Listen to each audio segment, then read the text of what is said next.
Today, we'll be looking into some of the key issues surrounding Aespa, from how the group is treated, to their performances, and even the growing concerns about their overall direction. Before we get started, if you enjoy deep dives like this, make sure to hit that subscribe button and check out the podcast for more discussions like this one. With that being said, let's get started.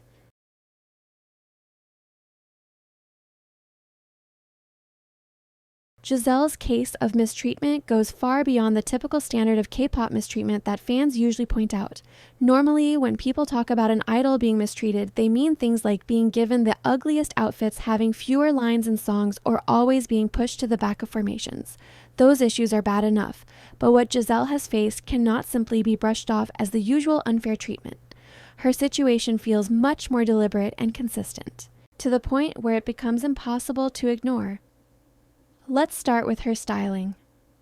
It isn't just that she occasionally receives unflattering or less attractive outfits. Many times her styling makes absolutely no sense in terms of cohesion with the rest of the group. While the other members may look polished and coordinated, Giselle is often dressed in something that appears almost as if it was chosen without any thought at all. In some cases, her outfit has even resembled the backup dancers more than her fellow members, which completely disrupts the group's overall look and stage balance.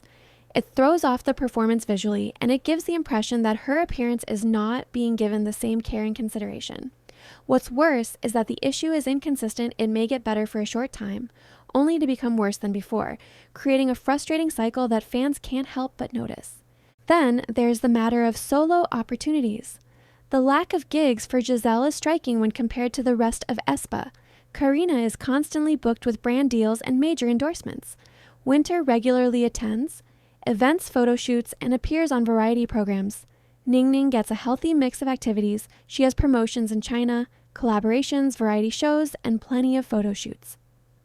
Meanwhile, Giselle has noticeably fewer opportunities, to the point where her absence becomes glaring. While her group members are thriving individually, she is left with very little to showcase, which only reinforces the perception that she is being neglected by the company. The exclusion becomes even more blatant when looking at group promotions. There have been repeated instances where Giselle's pictures from official photo shoots were not posted, or where she was outright cropped out of group shots.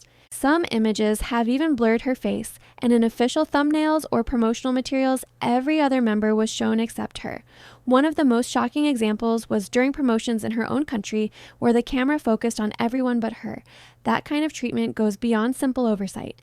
It feels intentional, and it is deeply disrespectful, not only to her, but also to the fans who support her. Another controversial issue is her styling in Rich Man. Of all the members, why would they assign Giselle, someone who should be especially cautious due to her background, a look that could easily be seen as cultural appropriation? The decision was tone-deaf at best and malicious at worst. It makes it seem as if the company was willing to put her in a position where she would face backlash rather than protecting her from it. This ties into the larger pattern of noise marketing and rage bait that many companies rely on. Instead of safeguarding her reputation, they seemingly use her as a tool to generate controversy and attention, regardless of the long-term harm it may cause her image. When all of these factors are put together, the incoherent styling, the lack of solo gigs, the repeated exclusions, and the risky decisions made at her expense, it becomes clear that Giselle's treatment is not just ordinary unfairness. It is a consistent pattern that points toward real mistreatment. While many idols face struggles with line distribution or styling, Giselle's situation involves being actively sidelined, disregarded, and at times disrespected. This is why fans are so vocal about her case. It isn't just about her getting fewer opportunities. It's about the fact that her treatment seems deliberate and dismissive. Giselle has talent, presence, and potential, yet her company appears to treat her as an afterthought. That is the true mistreatment, and it deserves to be acknowledged rather than ignored.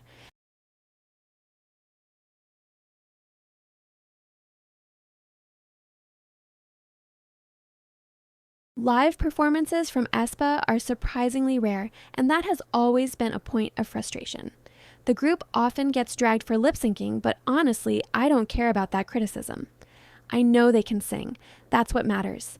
What bothers me, however, is the fact that Aespa is clearly a group that thrives on live energy, and that energy is completely lost when they are restricted to lip syncing.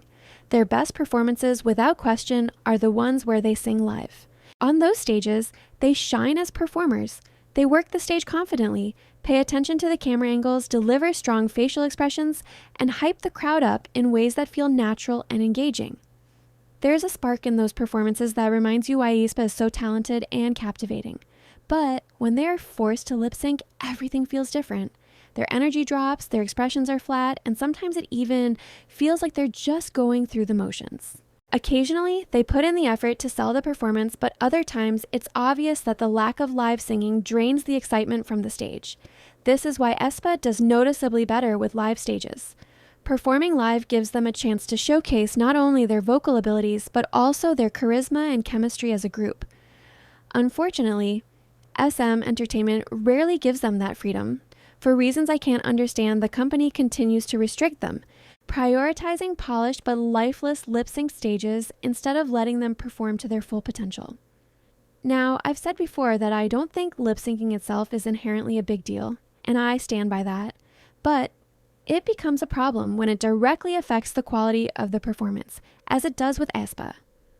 Other groups, like Le Sserafim, manage to maintain a high level of performance whether they're singing live or not. Even when they release performance videos where the vocals are pre-recorded, they still bring the same level of energy that they would in a live setting. With Aespa, however, the difference is clear. Live stages are vibrant and memorable, while lip-synced ones often feel dull and empty. That's why I prefer Aespa performing live, even if it isn't perfect over the company's insistence on hiding them behind pre-recorded vocals.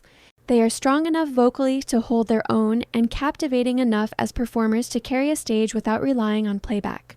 What's frustrating is that SM seems unwilling to give them that chance consistently, despite the fact that Aespa has already proven they excel in live environments. Their stage presence, group synergy, and vocal talent all come together most powerfully when they're allowed to perform without restrictions. I also have to acknowledge that part of the blame does fall on the girls themselves. Sure, they don't have control over whether they perform live or not. That decision ultimately comes down to the company, but what they can control is their performance quality.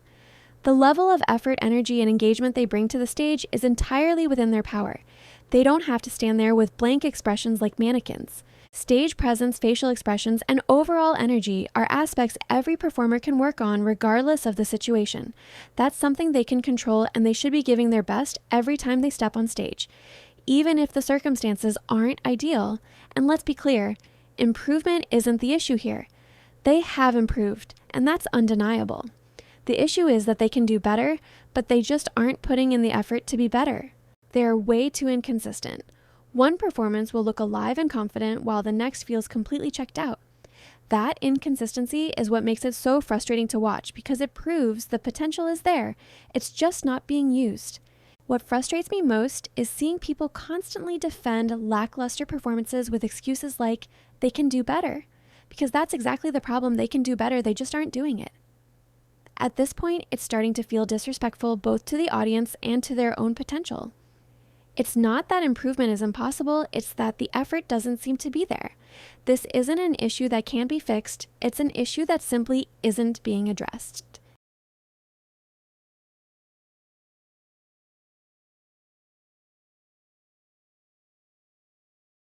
One of the biggest criticisms aimed at Aespa in recent years has been the noticeable lack of cohesion in their discography. For many fans, each comeback after Supernova feels like it could belong to a completely different group. The problem doesn't just lie in the title tracks themselves, but also within the albums as a whole. Instead of feeling like one carefully crafted project, the albums often sound like 2 or 3 separate mini-albums awkwardly stitched together, with random songs tossed in to fill space. There is no consistent sonic thread that ties the music together. Rather than building upon one identity and developing it further with each comeback, Aespa's discography now jumps from one style to another without much care for consistency, leaving the overall body of work feeling scattered and disjointed. When you look back at their earlier projects, the difference is undeniable. For example, the Savage EP showcased a very distinct and unified vision.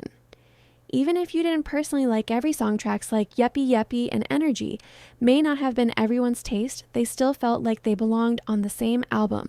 They made sense in the larger context, blending seamlessly into the project's experimental yet futuristic identity. There was a cohesion there, a clear sonic direction, and an attempt to tell one complete story. The same can be said about Girls. While I personally disliked the title track, I still wouldn't describe the album as disjointed. It wasn't their strongest work, but it at least felt cohesive. The soundscape, the mood, and the flow of the songs matched well enough to create a unified enough project. The last album that truly embodied this kind of cohesion was My World. It was the final project that felt like it had been made with a clear vision in mind. Even though it wasn't heavy on their lore, it still stayed true to Aespa's core identity while also showing growth. The songs felt carefully chosen and intentional, representing a balance between Aespa's futuristic concept and a more approachable sound. It worked because it didn't abandon who they were, but it also didn't feel forced. However, since Drama, things have taken a very different turn. The albums released after My World lack the same sense of direction. They feel like compilations rather than cohesive works of art. Instead of one album representing one concept, it often feels like a collection of random tracks that could have easily been placed in any other project. Nothing ties them together. No story, no overarching vision, no sonic identity. Even when the title tracks themselves are solid, the albums surrounding them fail to carry the same weight. For example, Supernova and Armageddon were strong, impactful songs. They were bold and memorable, but even then, they felt very far removed from Aespa's original sound and lore. The rest of the album only highlighted this disconnect, sounding like a patchwork of unrelated ideas, rather than a carefully curated continuation of their story. The most glaring example of this was Dirty Work. This track, while not necessarily bad, completely broke away from Aespa's identity in every way musically, sonically, vocally, and even visually. There was no trace of the sci-fi elements that had been so integral to their concept. It didn't add anything to their lore, and it didn't sound like an Aespa song. Whether you like or hate Dirty Work, the difference is undeniable, and it marked a clear departure from the Aespa we knew. This departure feeds into the larger issue of Aespa, losing their core identity. From the beginning, their music was tied not only to their futuristic sound, but also to their SMCU that gave them a unique edge among K-pop groups. The cyber-futuristic elements, the AI storyline, and the experimental sound were all parts of what made Aespa stand out. Slowly, that has been stripped away. With each comeback, the group seems to step further away from their lore and overall futuristic aesthetic. While this wouldn't necessarily be an issue for most groups, it becomes a problem for Aespa because that concept was molded into their very foundation. Their identity was built on this lore, and moving away from it without offering something equally strong to replace it leaves them directionless. And this isn't just speculation.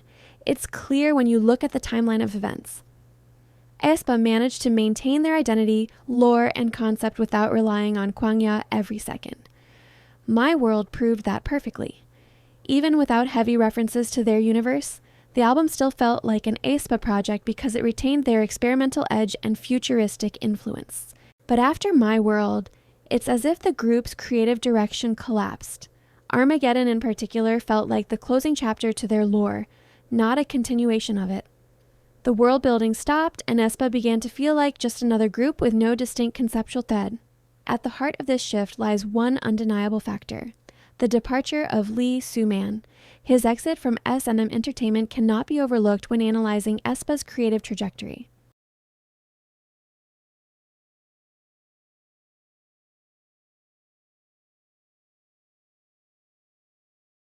Lee Soo-Man was one of the biggest creative forces behind Aespa's identity. He was deeply passionate about the SMCU, and his vision shaped not only Aespa's concept but also their music. When he was involved, their projects felt intentional and ambitious, even if they were polarizing. After his departure, the difference was immediate. My World, originally intended to be Aespa's first full album, was the last project he had significant involvement in, and it showed. It had cohesion, direction, and purpose. Once he left, however, the creative vision became less focused. Without his guiding hand, Aespa's music started to feel increasingly directionless. The albums that followed lacked consistency, and the lore that once defined them was brushed aside. It seems as though SM Entertainment is no longer invested in continuing or expanding upon what Lee Soo-Man created. Instead of nurturing Aespa's unique identity, they appear to be pushing them toward generic sounds and safe concepts, stripping away what made them stand out in the first place. The difference is glaring. Conceptual Aespa, The Aespa built on lore futurism and experimentation is disappearing. Musical Aespa, the group that once had something distinctive to offer, is fading as well. What we are left with is a group that feels increasingly detached from the identity that made them so captivating. Their music no longer has a clear direction, their albums no longer tell a story, and their concept no longer feels central to their artistry. Whether you loved or hated their earlier work, you cannot deny that it had identity, it had vision, it had risk.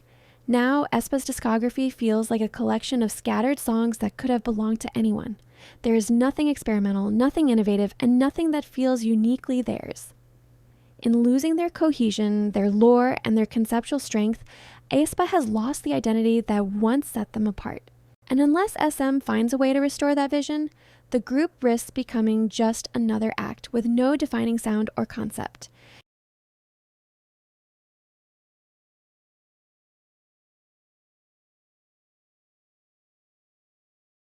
Rich Man reinforces a lot of the points I've already made about Aespa. They're starting to sound like any other group out there. I'll admit that I like the song itself, but the problem is that it doesn't feel like an Aespa track. The song lacks identity. It plays things too safe, too polished, and too predictable. There's no spark, no personality, nothing that really screams Aespa. Everything about Rich Man feels overly polished.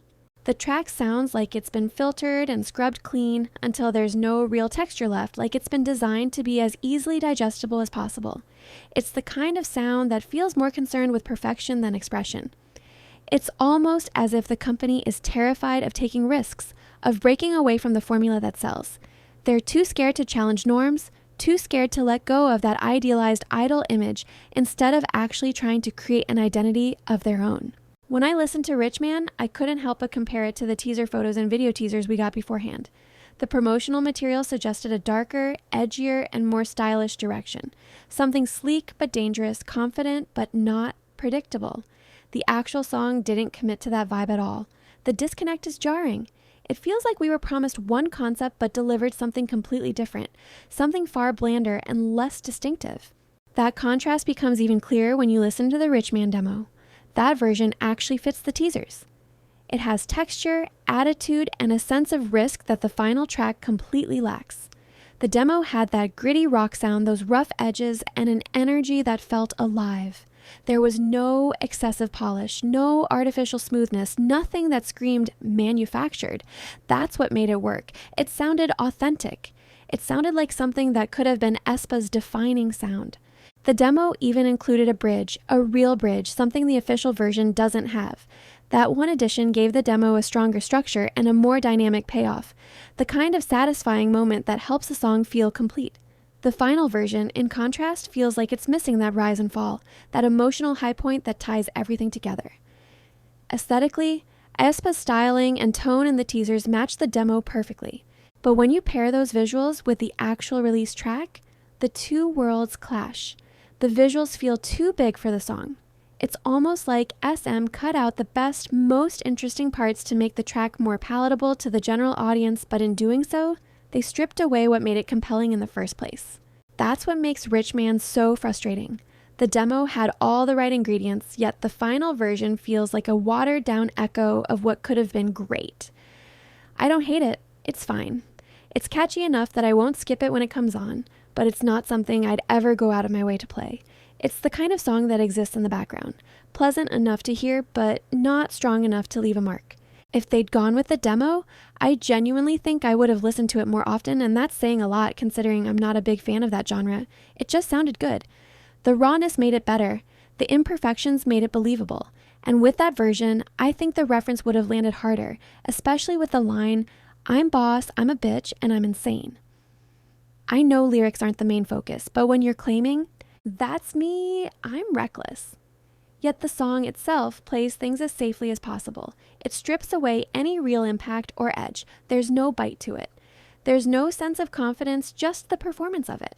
The final version did exactly what the demo avoided. It played it safe. There was no risk, no spark, no character. Rich Man had the potential to be one of Aespa's best songs. But instead, it became another overly polished product that feels like it could have belonged to anyone. The demo had everything I associate with Aespa's strong vocals, an actual bridge, and a distinct identity that screamed, "This is us." And that leads into a bigger problem. Aespa feels lost without Lee Soo-Man. I'm not trying to glorify him, but it's hard to deny that during his era, Aespa at least had bold, risky concepts. He wasn't afraid to push them into weird, experimental, or futuristic territory. He understood how to balance the unconventional with the commercial. Since his departure, Aespa's music feels like it's been watered down, safer, more conventional, and sometimes even random. It's as if the creative direction no longer has a clear purpose. If SM still wants Aespa to stand out, they need someone on the team who has that same fearless, visionary mindset. Someone who isn't afraid to fail or challenge expectations. Otherwise, the group will continue to feel like they're coasting on generic material instead of shaping the sound of their own generation. And the thing is, Aespa doesn't need to go back to being overly experimental for their music to work. Take Spicy, for example. It wasn't groundbreaking or complicated, but it worked because it felt like them. The delivery, the attitude, the way they owned the track, it all felt distinctively Aespa. The production was bright but not bland, and it carried the right amount of personality. Rich Man, on the other hand, feels like it's trying too hard to be cool while saying absolutely nothing. The delivery is flat, the instrumental is lifeless, and the storytelling lacks any real bite. There's no sass, no edge, no risk, and that's exactly why it falls short.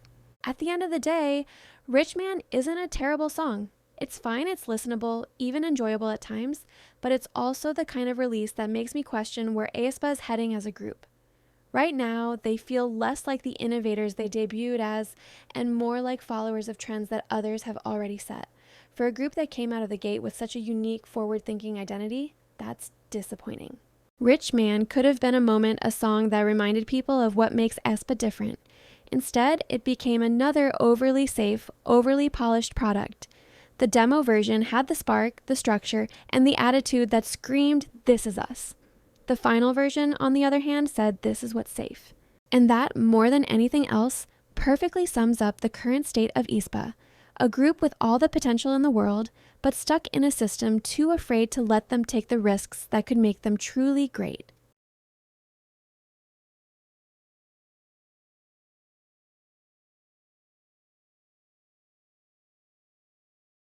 And while diverting from your core identity can often be a risky move for a K-pop group, in the case of Aespa, it genuinely doesn't seem likely to have any major negative impact on their overall popularity. Yes, Dirty Work hasn't performed as strongly in terms of sales, but that isn't necessarily a reflection of the song itself, the group's music, or the shift away from their core identity and concept. The broader K-pop industry has been experiencing an overall decline in physical album sales and streaming numbers, so it's more likely that the performance of Dirty Work is a symptom of the market trend rather than the group's musical choices. Aespa has already established themselves as a major act within the industry. They have a strong reputation, a recognizable concept even if it's being erased recently, and a loyal fan base that is unlikely to abandon them anytime soon. Their fans, despite some criticism of the group's recent direction, remain solidly supportive, which gives Aespa a level of stability that newer or less established groups simply do not have. In other words, even if the music becomes less experimental or the aesthetic becomes less distinct, Aespa will maintain their popularity because their identity as a group has already been cemented in the public consciousness. That said, the concern isn't about popularity or sales numbers, it's about artistic and conceptual stagnation. While Aespa might not lose fans or general popularity, their music and overall aesthetic are becoming less interesting and less distinctive over time. The experimental energy and lore-heavy storytelling that initially set them apart are being eroded, leaving a group that is technically still successful, but increasingly lacking in the creative edge that made them unique. In the long term, this could affect how they are remembered within K-pop history. They may continue to be popular, but without innovation or a strong artistic identity, they risk becoming less influential or memorable compared to other groups who push boundaries in music, visuals, and concept. So while Aespa may be straying from their original concept and core identity, and their recent music may lack some of the experimental or cohesive qualities that originally defined them. However, this doesn't appear to threaten their popularity or fan base. They are already well established and respected within the industry. The real issue is creative. The loss of identity and innovation may affect how engaging their music feels, but it won't topple them from their position as one of K-pop's prominent groups. Aespa once stood out as one of K-pop's most conceptually ambitious groups, an experimental blend of hyperpop aesthetics, virtual avatars, and futuristic storytelling that made them feel distinct in an oversaturated market. But somewhere along the way, that identity began to blur. The departure of Lee Soo-Man, their creative anchor, marked a noticeable shift in direction. Their recent releases feel scattered, like fragments of different eras stitched together without a unifying thread. The group that once embodied synk and self-awareness now feels caught between corporate experimentation and artistic confusion.